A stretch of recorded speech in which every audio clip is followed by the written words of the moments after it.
Chapter 124. The Needle. Next morning the not yet subsided sea rolled in long, slow billows of mighty bulk, and striving in the Pequod's gurgling track, pushed her on like giants' palms outspread. The strong, unstaggering breeze abounded so, that sky and air seemed vast outbellying sails. The whole world boomed before the wind. Muffled in the full morning light, the invisible sun was only known by the spread intensity of his place. Whereas bayonet rays moved on in stacks, emblazonings, as of crowned Babylonian kings and queens, reigned over everything. The sea was as a crucible of molten gold that bubblingly leaps with light and heat. Long maintaining an enchanted silence, Ahab stood apart, and every time the tettering ship loweringly pitched down her bowsprit, he turned to eye the bright sun's rays produced ahead. And when she profoundly settled by the stern, he turned behind and saw the sun's rearward place, and how the same yellow rays were blending with his undeviating wake. Ha, ha, my ship! Thou mightest well be taken now for the sea-chariot of the sun. Ho, ho! All ye nations before my prow I bring the sun to ye, yoke on the further billows, hallow, a tandem I drive the sea. But suddenly reined back by some counter-thought, he hurried towards the helm, huskily demanding how the ship was heading. "East-sue-east, sir," said the frightened steersman. "Thou least," smiting him with his clenched fist, "heading east at this hour in the morning and the sun astern." Upon this every soul was confounded. For the phenomenon just then observed by Ahab had unaccountably escaped everyone else, but its very blinding palpableness must have been the cause. Thrusting his head halfway into the binnacle, Ahab caught one glimpse of the compasses. His uplifted arm slowly fell. For a moment he almost seemed to stagger. Standing behind him, Starbuck looked, and lo! The two compasses pointed east, and the Pequod was as infallibly going west. But ere the first wild alarm could get out abroad among the crew, the old man with a rigid laugh exclaimed, "I have it!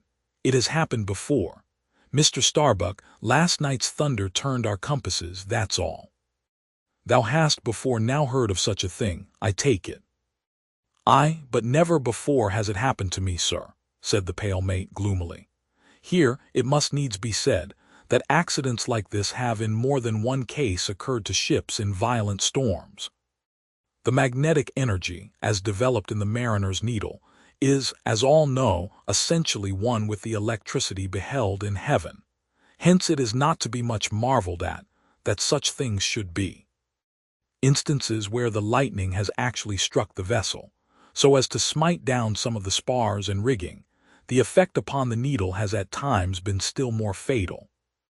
All its lodestone virtue being annihilated, so that the before magnetic steel was of no more use than an old wife's knitting needle. But in either case, the needle never again, of itself, recovers the original virtue thus marred or lost.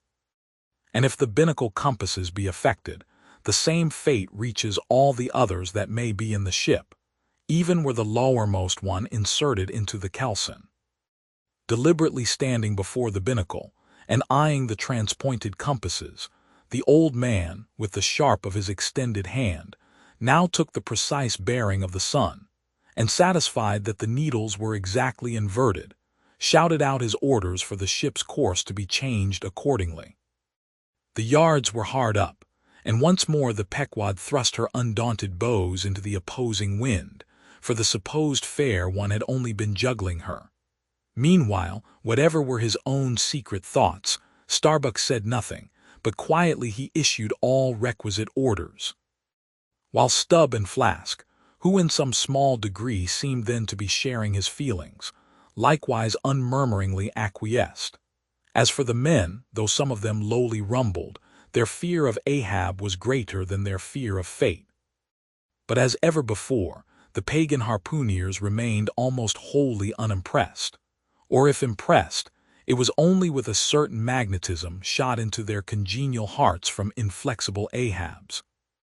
For a space the old man walked the deck in rolling reveries, but chancing to slip with his ivory heel, He saw the crushed copper sight tubes of the quadrant he had the day before dashed to the deck. Thou poor proud heaven-gazer and sun's pilot, yesterday I wrecked thee, and today the compasses would fain have wrecked me. So, but Ahab is lord over the level lodestone yet. Mr. Starbuck, a lance without a pole. A top maul and the smallest of the sailmaker's needles, quick. Accessory, perhaps, to the impulse dictating the thing he was now about to do, were certain prudential motives, whose object might have been to revive the spirits of his crew by a stroke of his subtle skill, in a matter so wondrous as that of the inverted compasses. Besides, the old man well knew that to steer by transpointed needles, though clumsily practicable, was not a thing to be passed over by superstitious sailors, without some shudderings and evil portents. "Men," said he, steadily turning upon the crew as the mate handed him the things he had demanded, "my men, the thunder turned old Ahab's needles, but out of this bit of steel Ahab can make one of his own that will point as true as any." Abashed glances of servile wonder were exchanged by the sailors, as this was said, and with fascinated eyes they awaited whatever magic might follow. But Starbuck looked away.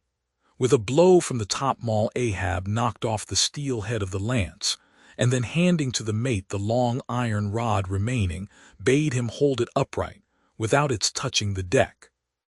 Then with the maul, after repeatedly smiting the upper end of this iron rod, he placed the blunted needle endwise on the top of it, and less strongly hammered that, several times, the mate still holding the rod as before. Then going through some small strange motions with it, whether indispensable to the magnetizing of the steel, or merely intended to augment the awe of the crew, is uncertain, he called for linen thread, and moving to the binnacle, slipped out the two reversed needles there, and horizontally suspended the sail needle by its middle over one of the compass cards. At first, the steel went round and round, quivering and vibrating at either end. But at last it settled to its place, when Ahab, who had been intently watching for this result, stepped frankly back from the binnacle, and pointing his stretched arm towards it, exclaimed, "Look ye, for yourselves, if Ahab be not lord of the level lodestone. The sun is east, and that compass swears it." One after another they peered in, for nothing but their own eyes could persuade such ignorance as theirs, and one after another they slunk away. In his fiery eyes of scorn and triumph, you then saw Ahab in all his fatal pride.